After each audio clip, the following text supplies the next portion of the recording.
Quais os impactos dos robôs em nossas vidas? Parte 2. Naruhodo. Bem-vindo ao Naruhodo, podcast para quem tem fome de aprender. Eu sou Ken Fujioka. Eu sou Altair de Souza. E hoje é dia de quê? Ciência e senso comum. Em cada escolha.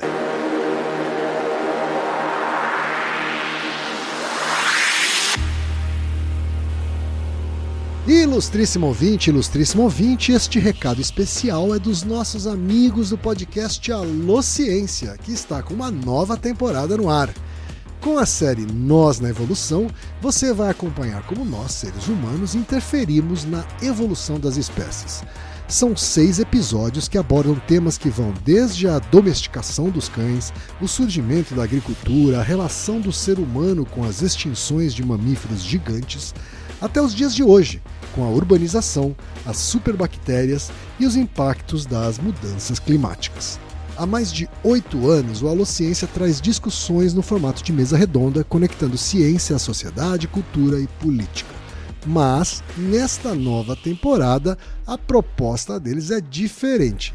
Um formato narrativo, cheio de histórias envolventes, múltiplas entrevistas, relatos pessoais e uma imersão sonora que vai te transportar para o centro desses temas. A nova temporada do Alô Ciência já está disponível em todos os aplicativos de podcast. Então não perca! Profano, ele foi o pano de fundo, assim, e essa ideia de que, na verdade, os robôs sempre surgiram, né? A gente sempre teve a necessidade de criar elementos à nossa imagem e semelhança. Então tem bastante inspiração cristã, assim. Eu estava me referindo mais à sociedade ocidental. Tem muita crítica ao Mircea Eliade falando que ele, por exemplo, não fazia etnografias, não via tantas outras culturas assim, mas para o argumento baseado na nossa cultura, sociedade ocidental, cabe muito bem. Uhum. Que todo comportamento tem uma dimensão sagrada. Sim. E de novo, eu quero reforçar que eu não estou falando nada de religião institucionalizada, na crença em Deus, não tem nada a ver com isso.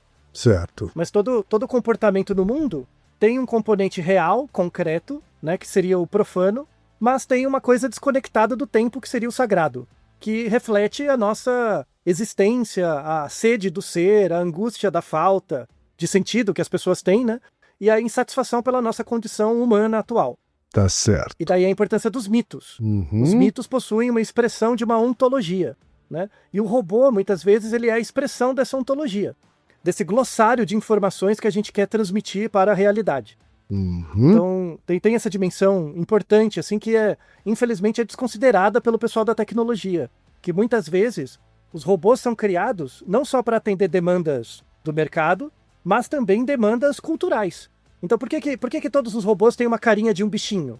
Por exemplo, pensa os robôs que você imagina assim no senso comum. Pensa no Wall-E, do desenho do Wall-E. Todos os robôs são meio bonitinhos. Sim, são meio... infantis. Exato, não só humanizados, mas infantilizados também, Isso. Né? Então, isso tem uma demanda de consumo, né? Porque as pessoas se aproximam mais dos elementos assim bonitinhos, que tem essa coisa da cultura kawaii, né, japonesa, assim, né, do olho grande e tal. Tem essas características de bebê, a gente associa muito, ou animais. Uhum. Então, o robô cachorrinho, o robô gato, o macaquinho, alguma coisa do tipo, a gente associa muito. E aí, isso tem muito a ver com o Naruhodo 172, que é sobre a pareidolia, que é o episódio por que as nuvens parecem que têm a forma de alguma coisa. Então, você pegar robozinhos e transformar eles em coisas bonitinhas, traz uma coisa ligada a uma pareidolia, parece que fecha uma mensagem positiva para você. Sim. Você acaba facilitando tratar o robô como se fosse um outro, né? Isso, você desenvolve um certo grau de empatia, que na verdade não existe, é uma empatia artificial. Claro. Porque o outro pode ser aquilo que você quiser que ele queira, porque você cuida da programação dele. Você vira Deus, quem? Você criou o homem à sua imagem e semelhança. É isso. Antes Deus criava só um aspirador de pó, né? Agora... Não, antes Deus que ele pegava lá um punhado de argila e fazia uma pessoa, né? Agora não, agora a gente constrói o Deus que a gente é Deus, constrói o robozinho do jeito que a gente quiser para atender as nossas demandas. Certo. Então, isso também conversa com o episódio sobre animal doméstico. A gente infere muitos estados mentais no animal doméstico e não percebe que, na verdade, está escravizando o raio do bicho. e fazendo ele viver uma vida que não merece viver. Sim. Claramente pelo nosso desconhecimento da etologia do gato e do cachorro. Então, assim, eu sei que tem muita gente que até ouve o Naruhodo com alguma frequência, escolheu não ouvir os episódios de Animal Doméstico, mas conversa muito com um episódio sobre robôs. Na verdade, o robô é até pior que um cachorro e um gato. Ah, é? É até pior. Porque, nesse sentido, porque o cachorro e o gato, ele pode reagir. Ele tem uma volição interna. Certo. Então ele pode tentar escapar, ele pode fazer alguma coisa diferente, né? E aí assim, supondo que você gosta do cachorro e do gato, se bem que esse gostar é zoado, né? Você, tipo, o gato faz tudo que... eu tenho que atender as demandas do gato, você coloca aquela desculpa. Então, o gato faz o que ele quiser, eu que trabalho pro gato. Claramente é uma desculpa, porque você quer o afeto. E, na verdade, o gato não pode fazer nada. Quando você pensa no robô, é pior ainda, porque você pode programar ele de fato. O robô vai fazer tudo aquilo que você quer que ele faça. Só que não é você, dono do robô. É o detentor dos meios de produção que produz o robô, né? Certo. E aí a gente entra em questões éticas muito graves também, né? Porque nem o consumidor tem controle disso. Então o consumidor acredita que o robô é um gato e um cachorro, que tem alguma volição, mas na verdade não tem volição própria, e isso é controlado por outrem. Certo. E já viu o problema, né? Tem um problema ético. Eu não tava vendo como pior, mas enfim, né? Por não ser um ser vivo, mas você colocou isso em perspectiva. Não, é pior pra gente. Pra gente é muito pior. Sim. Muito pior. Claro que pro gato é muito pior também, né? Porque o gato tem um... né? O gato adoraria ser trocado por um robô gato. Claro. Fácil. Só que pra gente é muito pior, porque essa entidade gato-robô vai ser controlado. Tem o Big Brother dentro dele, olhando pra você, né? Sim. Que é quem construiu ele, né? O algoritmo que você não tem controle nenhum. Você vai acreditar que é igual ao seu gato, mas na verdade é muito mais esperto que o gato. Complicado. Então, assim, vamos pegar o copo meio cheio, falar dos experimentos, né? Tá. A gente tem vários experimentos mostrando, por exemplo, lados positivos da robótica, tá? Então, por exemplo, tem uma revisão grande, tem muitos artigos, assim, eram tantos que eu nem coloquei todos, eu coloquei só as revisões. Certo. O uso de robôs, sobretudo no Japão, para tratamento de autismo. Tem muitas iniciativas de autismo em crianças, né? Desde 2000, dos anos 2000. Em 2007, surgiu um robô no Japão que chamava Kepon. Kepon. É um robozinho amarelinho, que era só uma cabecinha em cima de um suporte. Ele é bem bonitinho, aliás, né? Inclusive, eu até coloquei um vídeo, que é uma música, fizeram um clipe com o bichinho dançando, tá? E é bem bonitinho, e é bem estilo japonês mesmo, andando nas cidades, aí no final encontra com os outros robozinhos, sabe? Se você gosta da cultura nihonjin, é exatamente o estilo, assim, né? Certo. E aí, esse robozinho era bem simples. Era uma cabecinha com olhinhos, e aí essa cabecinha virava para um lado e para o outro, então ele acompanhava ritmos, mas era uma cabecinha bem estereotipada, assim. Mas quando você olha o bichinho, ele parece muito bonitinho mesmo, tá? Ele dá essa sensação de ser simpático e tal, né? Você começa a inferir coisas do bichinho, tá? E aí ele foi criado especificamente para tratamento e treinamento de crianças autistas para expressar emoções. É muito interessante. Por quê? Como ele é muito simplificado, você que não é neurotípico, você olha ele como se fosse bonitinho.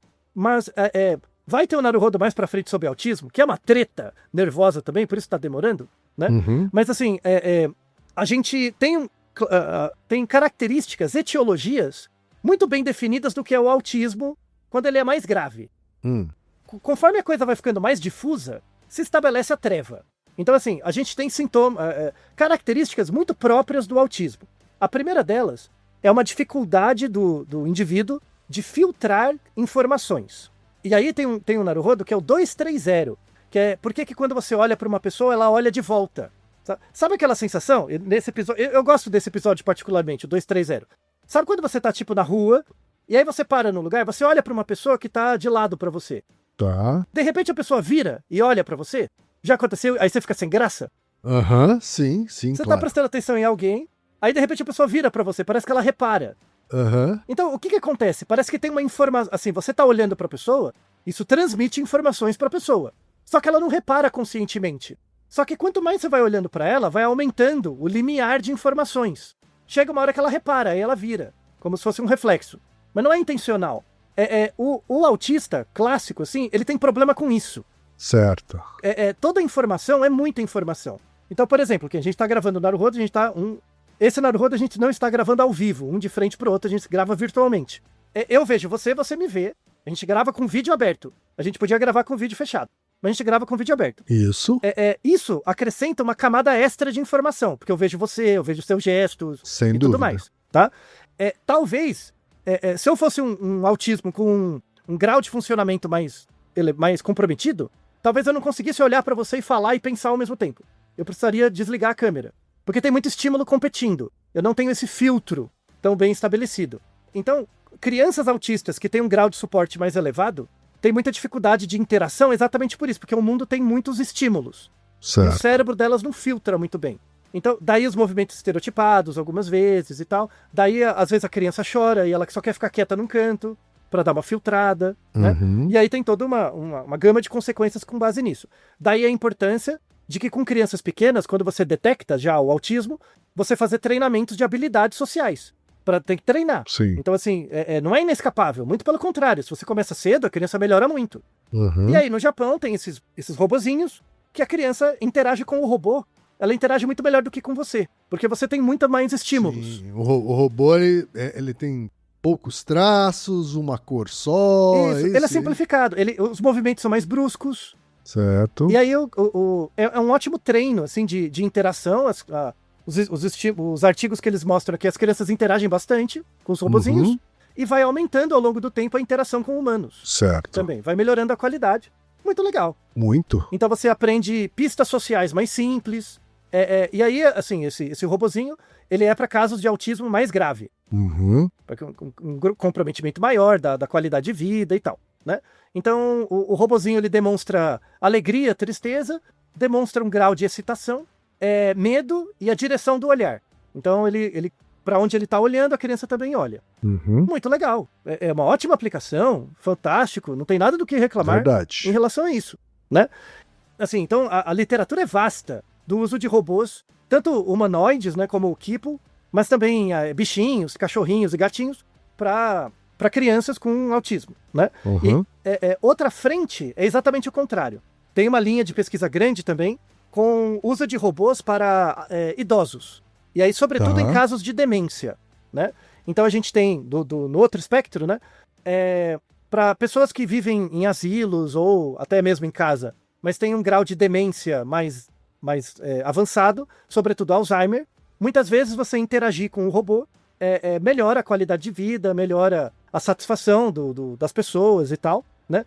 Inclusive, para pessoas com Alzheimer mais grave, né? Eles recomendam não só o robozinho, como bonecos. Às vezes o bonequinho mesmo, a criança, o idoso interage com o bonequinho. E isso melhora a qualidade de vida dele e tal. Daí que vem esse negócio do bebê reborn, sabe? Esse negócio do bebê reborn, sabe? Essa mania aí. Sim. Eu tenho preguiça. Ai, meu Deus, perda de tempo. Mas um dos primeiros usos, né, de bebês que tem um pouquinho mais de... Realismo, assim, né? Mais realismo, Uhum. é para pessoas com demência. Então, pessoas com demência, por exemplo, que têm mais dificuldade de entrar em contato com bebês mesmo, né, por conta da memória, das limitações e tal, Sim. você pode dar um bebê, né, reborn, assim, ou um bebê artificial e a pessoa interage com o bebê mesmo, tá? Uma característica do Alzheimer avançado é que a pessoa, por exemplo, não consegue mais se reconhecer no espelho. Ah, tá. Quando ela se olha no espelho, ela acha que é outra pessoa. Aham. Então, e isso gera uma certa confusão mental também, né, na pessoa. E é uma coisa triste, assim, e é difícil para a família, você tem que lidar, né? Então, o uso de robôs e também de bonecos pode ser muito útil para casos de Alzheimer mais grave. Fantástico também, muito legal. Poxa, não tem nada o que ser dito contra isso. Uhum. Só que aí começam a entrar questões éticas também. Porque se eu tenho um robozinho que conversa com a criança e conversa com o idoso, ao mesmo tempo que ele está conversando, ele está guardando informação. Certo. E aí tem toda Tá uma... coletando ali, né? Tá coletando, pode estar coletando se ele quiser, né, dados. E aí tem uma revisão disso, que saiu em 2022, exatamente dos limites éticos, né? Então, por exemplo, tem uma questão ética com criança menos, mas com idoso, que o idoso não está, principalmente quando o Alzheimer é grave, que ele não está em condições de deliberar se ele aceitaria ter o robô, né? É contra a vontade dele, porque ele não consegue escolher, né, dependendo do caso. Claro que, assim, o robô não vai fazer mal para ele, mas é uma fonte de interação. Responde quando você pergunta, coisas do tipo. pode ser muito legal, né? Mas incorre numa questão ética, né? De se a pessoa aceita ou não fazer uso desse device. Outra coisa também são as informações que são coletadas.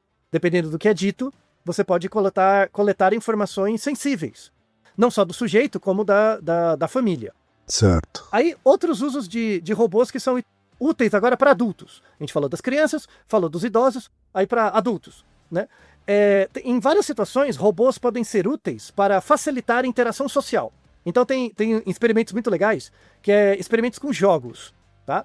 Então tem um artigo de 2020 que eles pegaram 153 pessoas e dividiram em mais ou menos 50 grupos. E aí cada grupo tinha 2 pessoas e um robô. Uhum. Eram trios. Tá. 2 pessoas e um robô. E aí esse trio recebia rotas de trem, e eles tinham que identificar quais rotas de trem mais eficazes para levar o trem do ponto A para o ponto B. E beleza. Então as 2 pessoas, os 2 humanos conversavam para ver qual era a melhor rota, e tinha um robozinho lá. Aí tinham 3 tipos de robô. Tinha o robô que ficava em silêncio, ele só tava lá. Uhum. Tinha o robô que ele emitia comentários neutros. Tá bom. Ele falava só coisas neutras, assim, padronizadas. E o terceiro grupo era o robô que mostrava vulnerabilidade. E aí o que seria isso? O robô falava assim: eu acho que nesse caso o melhor caminho é esse. Aí depois ele fala: puta, eu errei, né? Não é verdade, né? Poxa, difícil, né? Sabe, ele errava. Uhum. Ele era mais interativo, mas ele assumia os erros. E ele explicava por que ele errou, tá? O caminho, por que ele escolheu errado. Então, o que aconteceu? As duplas de pessoas que tinham o robô vulnerável, elas conversavam mais entre elas. Então parecia que o robô, mostrando a vulnerabilidade, abria espaço para que a dupla mostrasse vulnerabilidade um para o outro também. Olha que então interessante. Eles interagiam mais. Uhum. Então era um facilitador. Sim. Pô, bacana também, né? Eu imagino que isso foi descoberto meio por acaso, sim, né? Sim. Foi um experimento que veio depois de observando, né? Não por acaso, mas observando ali a reação. Uhum. Foi empírico, assim. Você viu, vamos fazer um experimento para testar isso aí que eu acho que é, né? Certo. Muito legal. Então, tem casos, por exemplo, de trabalhos que você coloca robôs que fica ali nas pessoas, ele conta piada. Ele conta uma piada para quebrar o gelo. E aí melhora muito a relação interpessoal, né, das pessoas. Sim.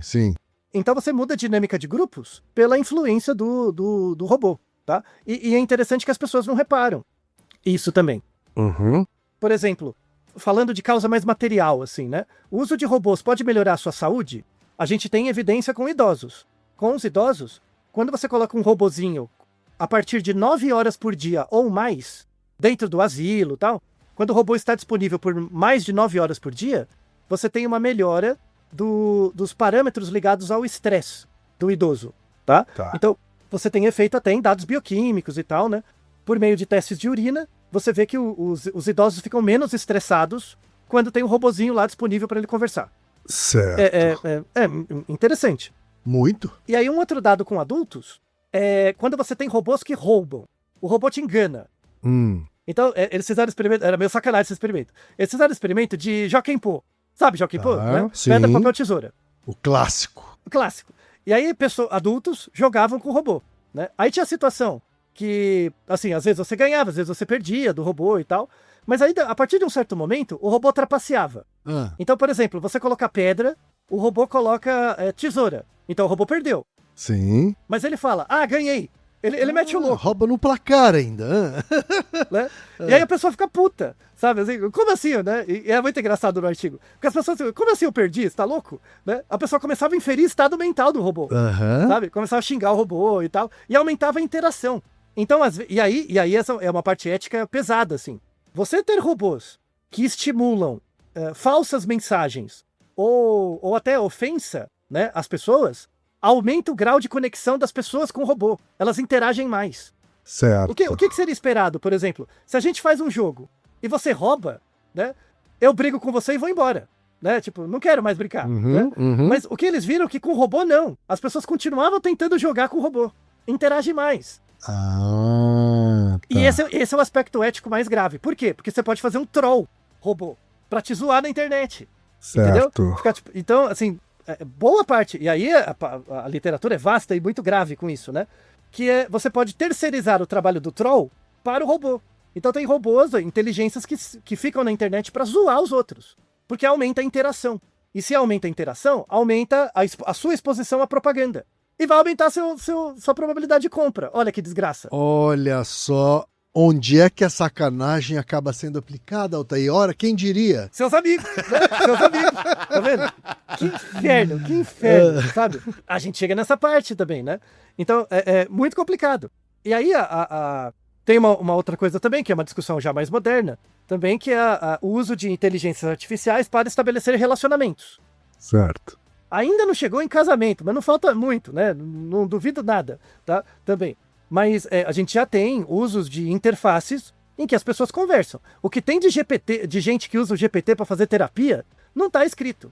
Uhum. E aí, isso é muito, muito, muito ruim, tá? Então, assim, as pessoas perguntam, né? O trabalho do terapeuta vai ser substituído pelo GPT? Não. E eu vou explicar por quê, exatamente pelo próprio algoritmo de inteligência geral, de linguagem generativa, tá? O LLM, que é o algoritmo de todas essas redes, das principais, ele é baseado num modelo de regressão que é chamado regressão multinomial. Tá bom. Você quer prever qual a próxima palavra a aparecer, e você baseia isso em várias variáveis independentes, que é um banco de dados gigante. Então você calcula um modelo de probabilidade que, dado uma certa letra, e dado as informações anteriores, a probabilidade de aparecer uma próxima letra é X. Tá bom. O que acontece é que, assim, o robô, a inteligência artificial, ela não tem um processo estocástico muito longo das suas interações anteriores. Então, por exemplo, você não sabe, mas você já fez terapia ou está fazendo, quem? Mas você nunca foi terapeuta. Nunca. Então talvez você não saiba do outro lado. Uhum. Mas é muito interessante, eu já atendi há alguns anos, é muito interessante como que a nossa cabeça funciona. Quando você atende presencialmente alguém numa sala e tal, a pessoa começa a contar as coisas e aí você cria meio que um quadro na sua cabeça da história da pessoa, mais ou menos. Sim.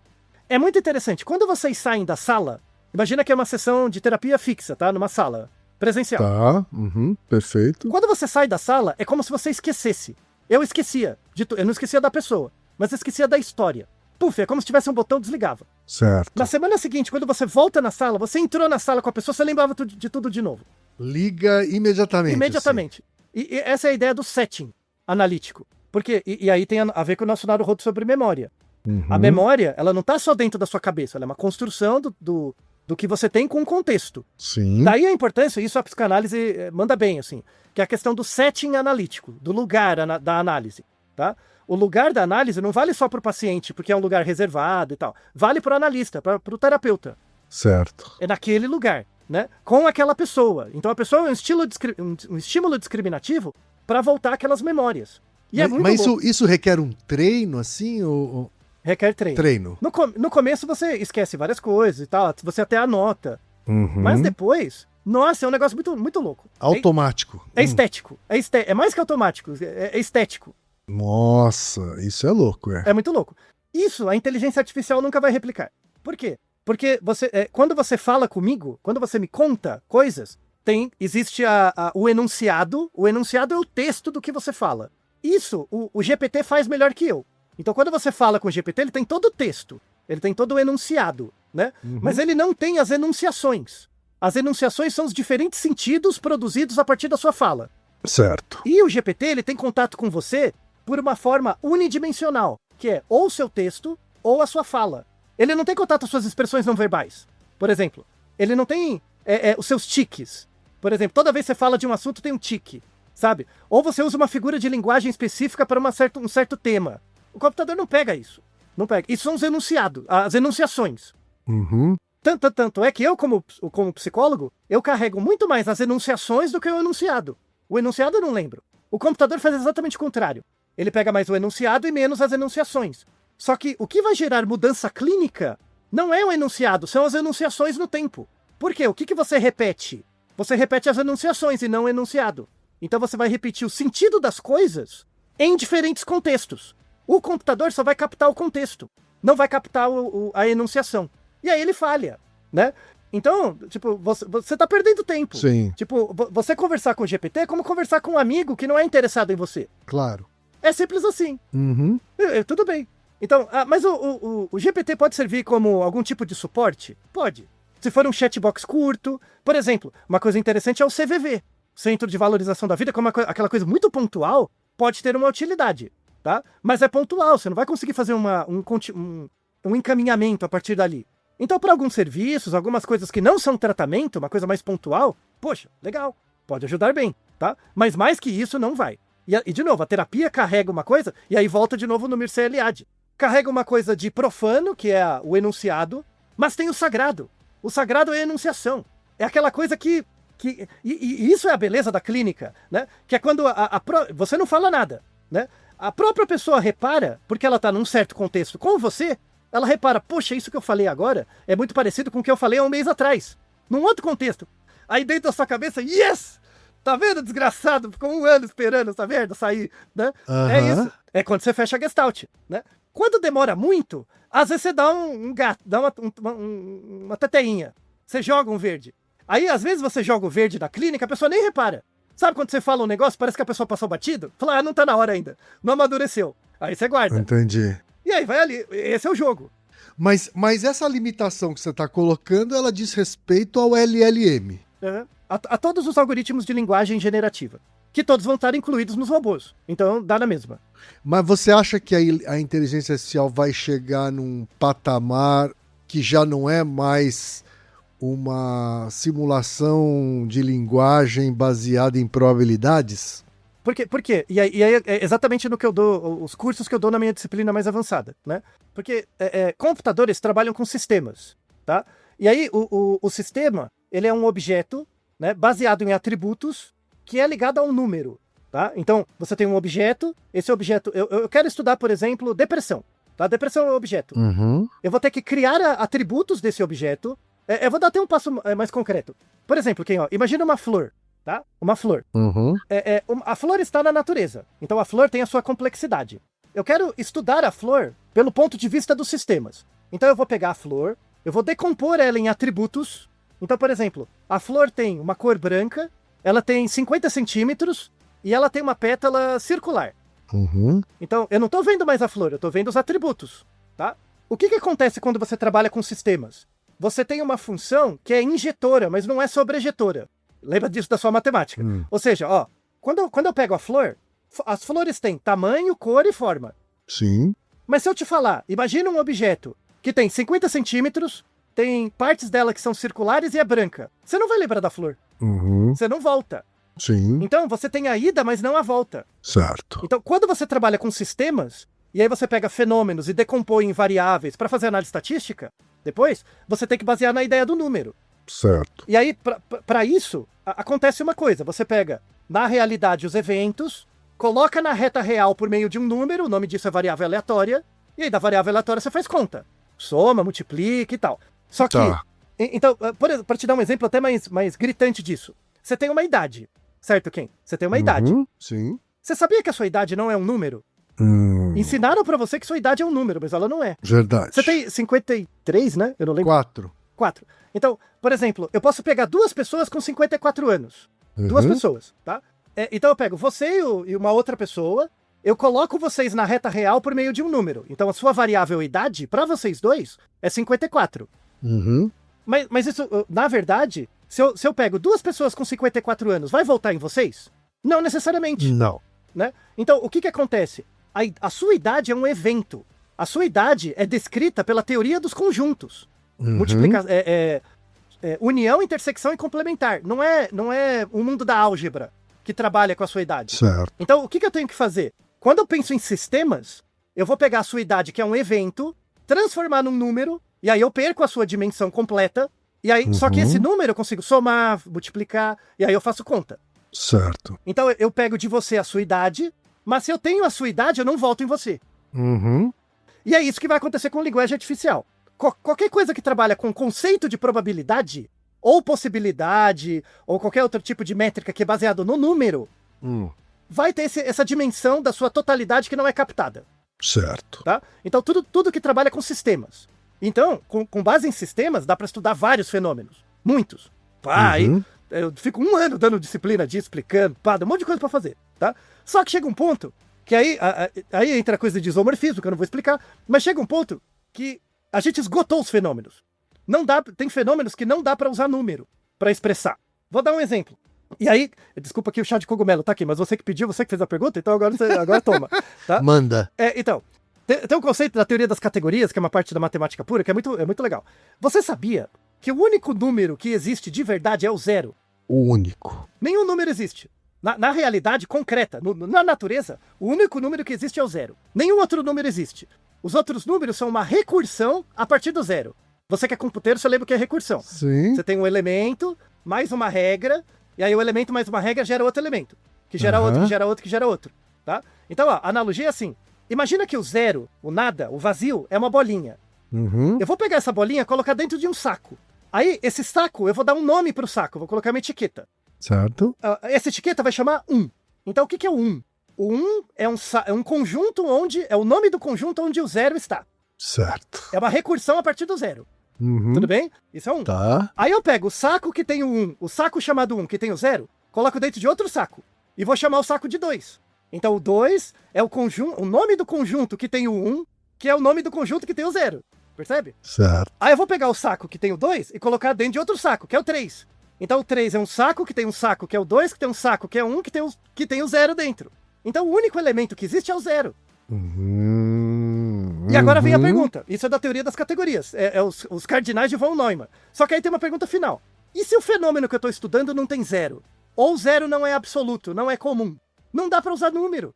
Porque se eu estou estudando um fenômeno, por exemplo, percepção de democracia. Você tem uma percepção de democracia diferente da minha. Sim. Você tem. Por quê que a nossa percepção é diferente? Porque a gente não é onipotente e a gente tem zeros diferentes. Então não dá para usar número. Percebe? Não dá para usar número. Se não dá para usar número, não dá para usar sistema. Deu ruim. Entendeu? Isso o GPT não vai pegar. Nem todos esses negócios aí, o Gemini, não importa, não vai pegar. Né? E aí, não, tudo bem, eu entendi que não vai pegar o número. Tá? Mas como é que eu estudo isso aí? É análise qualitativa. Só que o povo da análise qualitativa, que fica fazendo etnografia, aquela coisa, mas não conhece o sistema, fica tilelê. Fica batendo tambor pro sol. Né? E o povo dos sistemas vira os matemáticos que acham que humanidades não é ciência. Porque não dá pra fazer número. Tá tudo errado. Então, como que você faz? Como não tem número, você já percebeu que tem fenômenos sociais que não tem número, certo? Eu tenho que tratar isso por meio do discurso. E aí, como é que funciona? O que seria o discurso? O discurso é um triângulo. Você tem que imaginar um triângulo que tem três arestas, tá? Você vai ter a fala, eu estou falando só de humanos, tá? Discurso humano.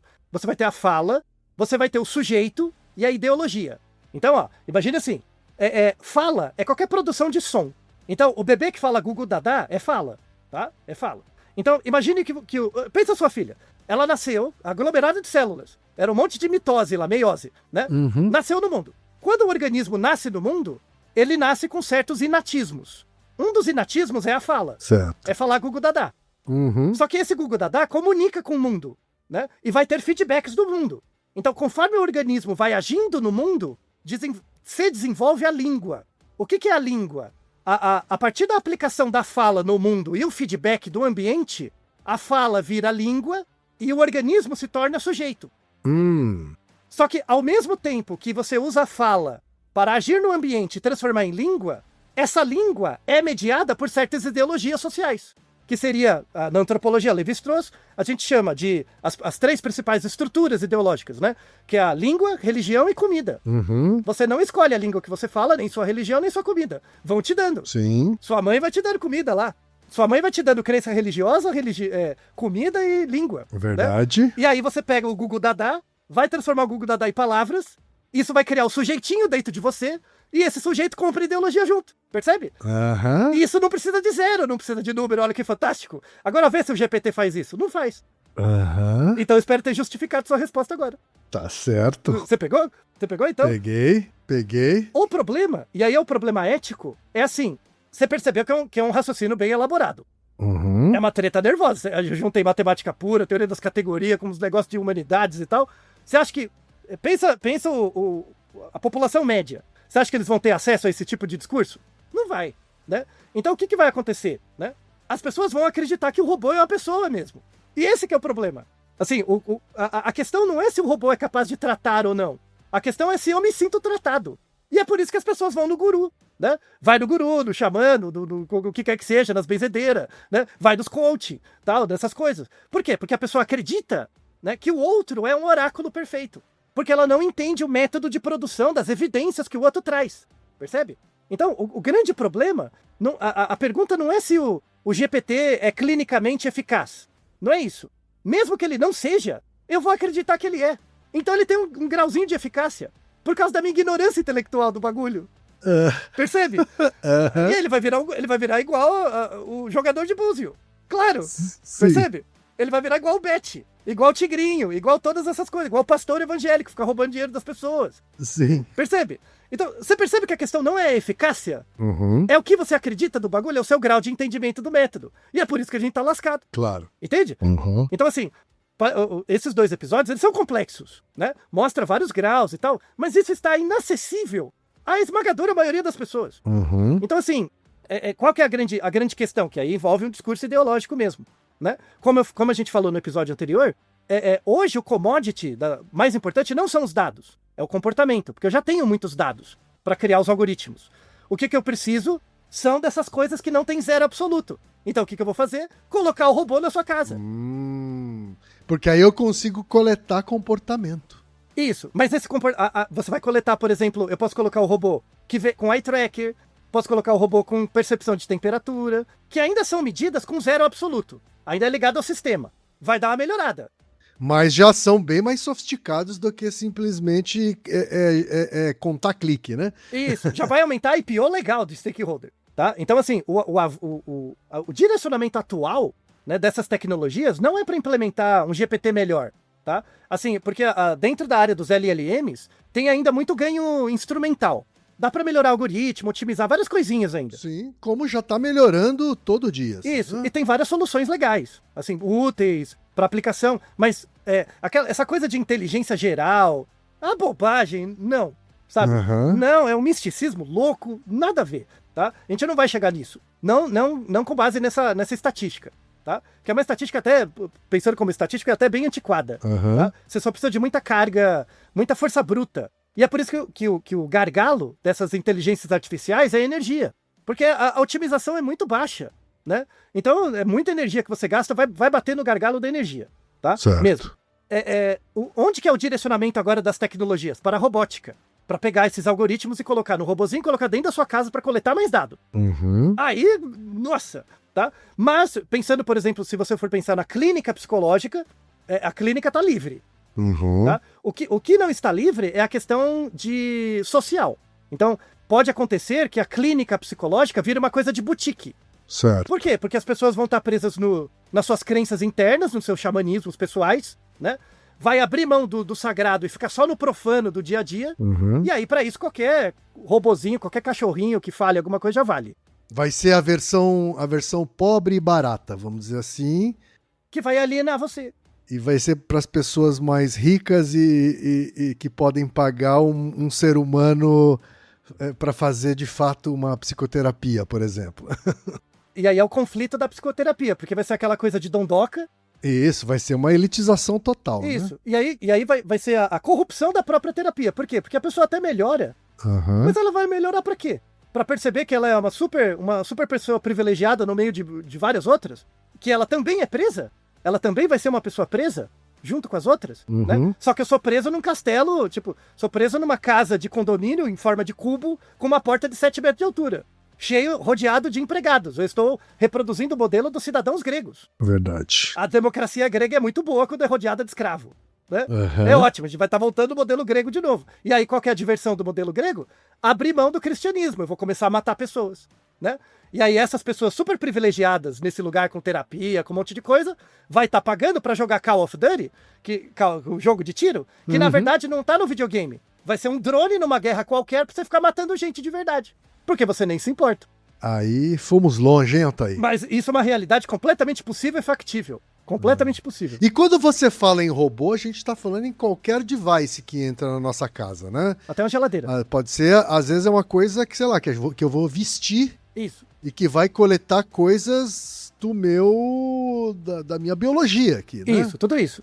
Pode ser o seu vaso sanitário. Sim. Que, aliás, uma coisa que investe muito em robótica é do vaso sanitário. Aliás, a gente já falou sobre o valor do vaso sanitário num dos Ig Nobel, né? Exatamente. Num dos episódios de Ig Nobel, Porque o vaso sanitário vai coletar tudo aquilo que você gerou, né? Isso, exatamente. E vai dar diagnóstico. E Sim. para onde vai essa informação? Vai para a empresa? Né? E se essa empresa for ligada, por exemplo, com o seguro-saúde? Vai aumentar o valor do seu seguro-saúde. Uhum. Ou não vai aceitar mais, né? Por Esse exemplo. daqui não aceita mais. E nem te fala que você tá com a doença. É verdade. Tá vendo que eu fico bolado, né? Acho que dá pra ficar bolado com isso, não dá? Os prognósticos não são dos melhores, né? Isso. E é por isso que, como psicólogo, eu não me importo. Eu só vou ver lá na frente, assim. Tem que ver, depois que passar tudo isso aí, uma galera morre. E aí, o que dá pra fazer? Sim. E aí, pra ir pra parte final do episódio, né? Então, o grande problema dos robôs, assim, é essa nossa capacidade de gerar pareidolias em cima do robô. O robô nos dá a informação, a gente completa e assume a imagem mental do robô. A gente acha que ele tá pensando, e a gente acha que ele tá pensando o que a gente espera que ele pense. Perfeito. Lascou-se, né? Tem um experimento de 1944, que é do Heidel e Sminel. É um experimento clássico. Você deve ter ouvido falar, porque quem gosta muito dele é o Jovem Nerd. Ele adora esse experimento. Tá. Inclusive está na descrição o vídeo original, dos anos 40, do experimento. Que deve ter dado muito trabalho de fazer aquele vídeo. Mas é muito história mesmo da psicologia, né? Tá. É um cubo, e dentro do cubo, de um perímetro de um cubo, tem um cubinho e uma bolinha. Aí eles mostram uma animação que o cubo abre, aí sai a bolinha e sai andando, né? Eles vão fazendo aquele animatic, assim, vai saindo andando. Uhum. E aí parece que o quadradinho fica fazendo bullying com a bolinha. Fica querendo expulsar a bolinha foge, volta. E aí você fica com uma sensação, conforme... E é só um quadradinho e uma bolinha. Você começa a ficar com raiva do quadradinho, sabe? Porque você fica inferindo funções mentais dele, né? Isso é o proto-robô. O proto-robô começa nessas histórias. Então, quando você pensa em histórias mesmo, né? Em fábulas, em coisas do tipo, as próprias histórias, os próprios livros são robôs. Que a gente projeta a gente mesmo. Certo. A questão é que em complexidade, a literatura vai virando os robôs. Né? Então esse robô carrega uma historicidade. Sim, sim. E aí a gente volta no Mircea Eliade de novo, né? do sagrado e do profano. Que o poder de uma coisa está na sua origem. Como é que você entende a crítica à robótica? A partir da origem desse discurso. Então, os robôs na nossa vida é uma coisa muito mais antiga do que a gente acha. Porque vem da literatura, que vem por sua vez da religião, que vem, por sua vez, da nossa mortalidade. E aí tem o Naruhodo 404, porque algumas pessoas terminam as coisas e outras não. Então tudo isso é relacionado com a nossa condição humana, que é uma condição falha, e também com o medo da morte. Tudo isso é relacionado com o medo da morte e o medo de não ser um herói. E aí a parte final aqui que é interessante, o Mircea Eliade, no final do Sagrado e Profano, ele coloca uma tentativa de solução. Uma das tentativas de solução que ele coloca, e eu admiro muito, assim, vou ler um trechinho do Sagrado e Profano aqui, que é intitulado 2 modos de ser no mundo. Pode-se medir o precipício que separa as 2 modalidades da experiência, sagrada e profana, lendo se as descrições concernentes ao espaço sagrado e à construção ritual da morada humana, ou as diversas experiências religiosas do tempo, ou as relações do homem religioso com a natureza e o mundo dos utensílios, ou a consagração da própria vida humana à sacralidade do que podem ser carregadas suas funções vitais, alimentação, sexualidade e trabalho, né? Bastará lembrar no que se tornaram, para o homem moderno e o religioso, a cidade, a casa, a natureza, os utensílios ou o trabalho, para perceber claramente tudo que o distingue de um homem pertencente a sociedades arcaicas ou mesmo de sociedades cristãs. Então você tem que perceber o efeito dos utensílios, da religião, dos sentidos, para voltar, né, no início da sua experiência e explicá-la. Então, que é isso que ele chama de eterno retorno. O poder de uma coisa está em entender a sua origem, né? Uhum. E o mito é o fundamento do valor. As coisas têm um valor porque elas têm uma origem, e essa origem é o fundamento do mito. E aí ele coloca como saída, que é uma coisa bem bonita, e não é cristã, tá? De novo, não tem nada a ver com religião isso, tá? Uhum. Ele fala que ser livre significa, em primeiro lugar, ser responsável consigo mesmo.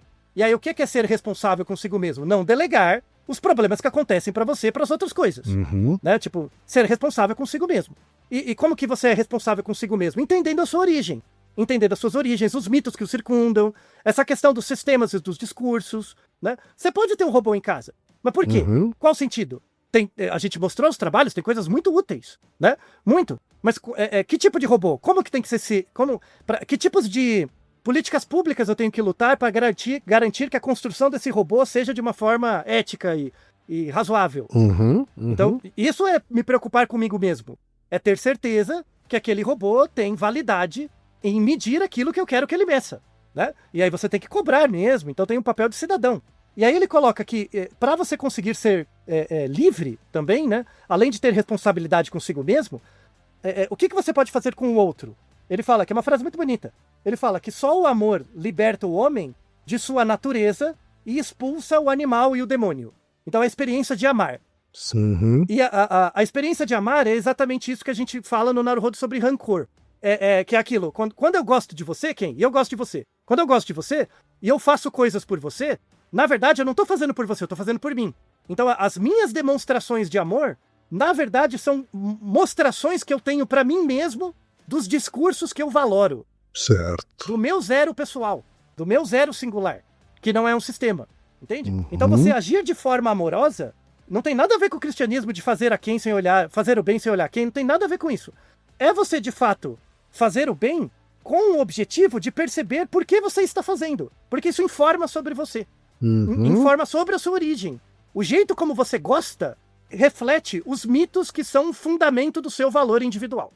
Bonito isso, é foda. Altair. Foda mesmo, foda. Mas o que me dá desespero é que eu duvido que os comitês e grupos que estão sendo formados para discutir política, né, ou discutir politicamente as regras para a inteligência artificial e robótica e o cruzamento disso, não tenham pessoas com esse tipo de preocupação, né? Por que será, né? Acho que faz sentido não ter. Então, de novo, mostra a ambiguidade da ciência, né? Tipo, você é muito insignificante.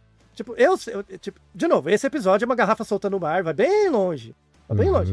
A gente não vai estar mais aqui se essa garrafa fizer sentido. Pode ser que não faça, mas tá tudo bem. A ideia é fazer o que tem que ser feito. Então, para quem ouvir, perceba que o primeiro episódio é bem viajante, mas depois ele ganha uma concretude mesmo. E trazemos as questões aqui mais importantes, sobretudo éticas, dessa questão com os robôs. A questão não é se vai ter robôs, a questão é quando. E não vai demorar. E como, né? Já tem muito dinheiro de pesquisa, já tem colegas que trabalham com isso, já tem muito dinheiro de pesquisa investido, e vai começar devagar. Vai começar com a sua geladeira, com o seu micro-ondas, com um negocinho, e de repente todos os seus devices vão estar captando informações. E a regulação para isso vai ser zero, e só vai acontecer quando tiver dado ruim para alguma coisa. Tá? Então, infelizmente. Conto com seus amigos publicitários para encher o saco. Eu não conto, né? Então, droga. Mas... Eu não conto com esses não, viu? Então. Mas eles estarão lá, então pelo menos serão cúmplices. Né? Espero que sim. Então. Vai estar lá junto com o Kotler, no inferno, com o Satanás apertando a bunda deles com o tridente. Mas, enfim. Verdade. Espero que você tenha gostado do episódio aqui. Pra mim, eu achei muito legal. Um episódio que, como eu te falei, né, deixa pra gente um questionamento sobre o futuro potencialmente sombrio. Sim. Né? Mas com saídas, com caminhos. Com caminhos e a gente precisa espalhar essa palavra, né? É isso aí, essa é a ideia. Não há outra solução. Pois é. Tá certo? Então tá bom, Altair. E Naruhodo, ilustríssimo ouvinte! E você já sabe, aqui no Naruhodo, quem faz a pauta é você. Você tem alguma pergunta pra gente ou quer comentar algum episódio? Escreva pra nós. podcast@naruhodo.com.br. Repetindo? podcast@naruhodo.com.br. E lembre-se, mande nome completo, idade, profissão e a cidade de onde você está falando. É isso aí. Naruhodo. Esse podcast é apresentado por b9.com.br.